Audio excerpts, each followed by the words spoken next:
Pemirsa, jumpa lagi dengan saya Don Bosco Slamun dalam DBS To The Point. Karir politik Basuki Cahayapurnama atau Ahok dipertaruhkan seiring keputusannya maju melalui jalur independen dalam Pilkada Jakarta tahun mendatang. Namun menengok popularitas dan elektabilitasnya di depan warga Jakarta, Ahok diprediksi mulus melenggang.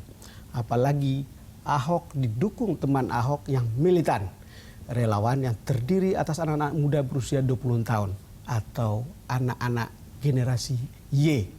Untuk membedah fenomena Ahok ini, serta mengapa Ahok masih berpeluang paling besar memenangkan Pilkada Jakarta, saya mengundang Yunarto Wijaya, seorang pollster yang intim dengan urusan-urusan politik. Mas Yunarto atau Mas Toto biasa akrab dipanggil, selamat datang ke DBS To The Point. Terima kasih Bang Don.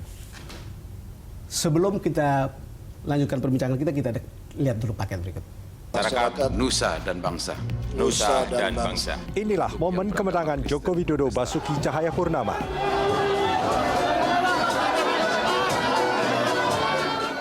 Menggotong visi Jakarta Baru, pasangan yang diusung PDI Perjuangan dan Partai Gerindra ini mengalahkan sang petahana Fauzi Bowo yang dalam Pilkada Jakarta tahun 2012 lalu berduet dengan Nahrawi Ramli. Jokowi Ahok pun melambungkan harapan warga Jakarta mewujudkan Jakarta yang lebih baik.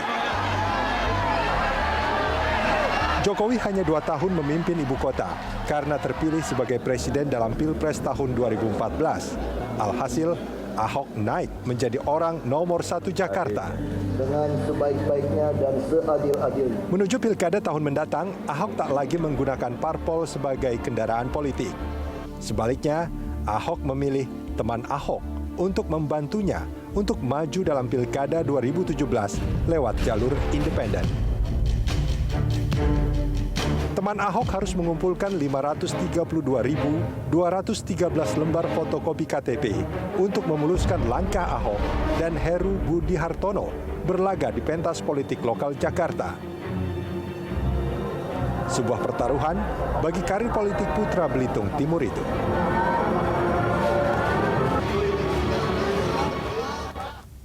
Mas Toto, pertanyaan pertama saya adalah apakah Anda percaya Ahok hanya akan maju lewat jalur independen atau bukan? Yang menurut saya ada salah tafsir ya. Beberapa pihak mengatakan bahwa Ahok sudah final menggunakan jalur independen hanya melalui teman Ahok. Padahal kalau kita coba pelajari apa sih yang diputuskan oleh Ahok dengan menyertakan nama Heru kemarin.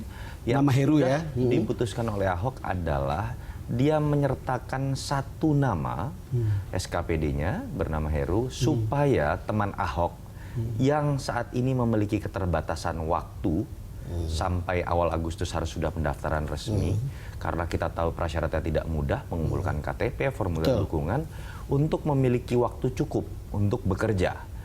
Berbeda dengan ketika kita bicara jalur partai.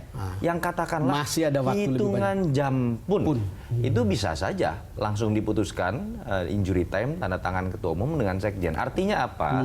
Yang Ahok sudah putuskan adalah bahwa dia mencoba jalur pertama menggunakan jalur independen. Tetapi kalau kita coba baca lagi, ada pernyataan Ahok bulan Juni saya sudah katakan kepada teman Ahok, kalau kemudian perolehan dukungan tidak signifikan di jalur independen dan partai terlanjur marah, mungkin saya berarti hanya akan Oktober 2017 menyudahi jabatan ini. Artinya apa? Ahok tidak menutup kemungkinan untuk adanya dukungan dari partai. Nah, tinggalkan kemudian apakah mungkin, kenapa Ahok kemudian menggunakan kata marah?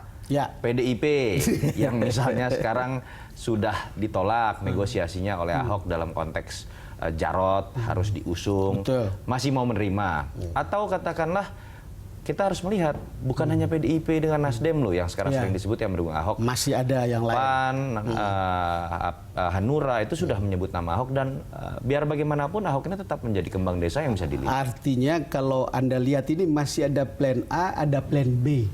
Iya. Kenapa sampai dia tadi menyebut ini sebetulnya sebuah cadangan yang kemudian bisa dipakai kalau terjadi apa-apa waktu terikat. Maka nama Heru adalah orang yang disebut. Kalau lihat begitu bukan? Kalau kita mau jujur pun sebenarnya nama Heru bukan plan A. Plan A itu Jarot. Jarot, Ahok ya, sudah betul. mengatakan berkali-kali, tetapi ketika detik ini negosiasi dengan PDIP belum mencapai titik temu, Ahok harus menyertakan nama lain karena keterbatasan waktu dari teman-teman Ahok. Kalau Anda bicara begini, saya yakin teman Ahok itu marah nih. Teman Ahok marah. Ya, Ini nggak ada pilihan mengerti lain saya. kecuali pilihan bahwa dia harus ikuti teman Ahok. Yang lain boleh mengusung, tapi pendukungnya adalah teman Ahok. Ya, sebetulnya teman Ahok ini kan sudah mendapatkan sebuah privilege lebih dari Ahok. Ketika yang diutamakan adalah proses yang sudah diperjuangkan oleh teman Ahok.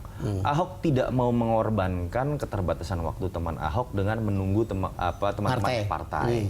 Ahok tidak mau kemudian mengorbankan berapa ratus ribu KTP yang sudah dikumpulkan dengan kemudian melakukan deal, istilahnya waktu itu sedan mewah begitu tapi memilih bis kota begitu. Jadi menurut saya yang juga harus menjadi wilayah abu-abu yang saat ini bisa diterima oleh teman Ahok adalah jalur partai itu memiliki posisi sederajat juga di mata hukum, di mata publik, di mata para pecinta Ahok yang tidak bisa merasakan kenikmatan ketika proses pilkada berlangsung saja. Tapi kenikmatan itu harus dirasakan oleh para pecinta Ahok ketika Ahok terpilih dan masih bisa memimpin 5 tahun ke depan. Ini ego yang menurut saya juga mungkin harus diuji juga kepada teman-teman Mas Toto, Ahok. coba kita dengar apa kata Ahok nih dulu soal ini. Ya saya udah sampaikan kalau anak-anak dukung begitu semangat ya saya independen.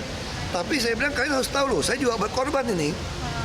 Saya bilang sama mereka, kalau kalian nggak bisa ngumpulin, ini yang mau diketahui, yang dihadapkan dari semua lawan saya. Berharap partai tidak mau calonin saya, yang independen nggak bisa maju, ya semua bertanding tambah saya kan. Nah saya bilang kalian juga mesti ngerti loh ini situasi saya. Saya nggak apa-apa, demi kepercayaan kalian tidak runtuh, demi supaya PNS bisa dipercaya, saya siap. Kalau yang nasib saya tidak bisa calon lagi, ya sudah. Saya ingin komentar Anda tentang statementnya Ahok tadi, yang menurut saya politisi banget.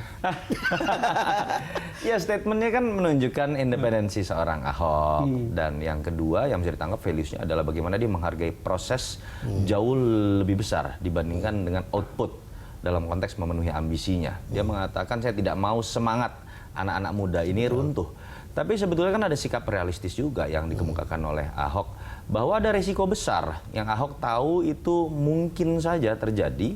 Penjegalan lewat jalur independen ini sangat mungkin terjadi, Pak Don. Pertama, ketika kita bicara bagaimana KTP dikumpulkan formulir dukungan. Kalau saya jadi musuh Ahok, katakanlah, bukan tidak mungkin saya akan kerahkan pendukung-pendukung saya untuk ikut mengumpulkan KTP. Tapi yang fotokopi KTP misalnya sudah diubah. Itu kan tidak sulit kita tahu di Jakarta misalnya. Yang kedua kita tahu, verifikasi faktual kalau kita hitung dengan jumlah waktu yang tersiksa dimiliki oleh KPUD, mungkin tidak melakukan verifikasi terhadap hampir 1 juta formulir KTP, dukungan. Artinya, dalam sejarah jalur independen, verifikasi itu selalu mencapai titik kompromi di atas di level KPUD untuk meloloskan seorang atau tidak. Itulah mengapa Ahok menggunakan juga kalimat saya berharap KPUD independen dengan objektif. Nah, sebetulnya kalau kita lihat keesokan harinya setelah Ahok mengeluarkan statement itu, Ahok mengeluarkan statement itu tadi, kalau bulan Juni tidak signifikan dan partai terlanjur marah, ya sudah resikonya saya tidak maju. Risiko tidak maju. Artinya apa? Ahok tidak mengatakan dirinya sudah menutup kemungkinan buat partai. Yang dia tantang adalah apakah partai nanti masih mau dengan saya. Risiko itulah yang harus diambil ketika partai pada bulan tertentu di mana kemudian tidak mencalonkan dia, sementara independen bermasalah kan. Betul, dan Ahok sudah mengatakan ini sesuatu yang diinginkan oleh lawan-lawan Ahok, bahwa ketika dengan partai sudah terjadi disharmonisasi, secara administrasi mungkin dijegal.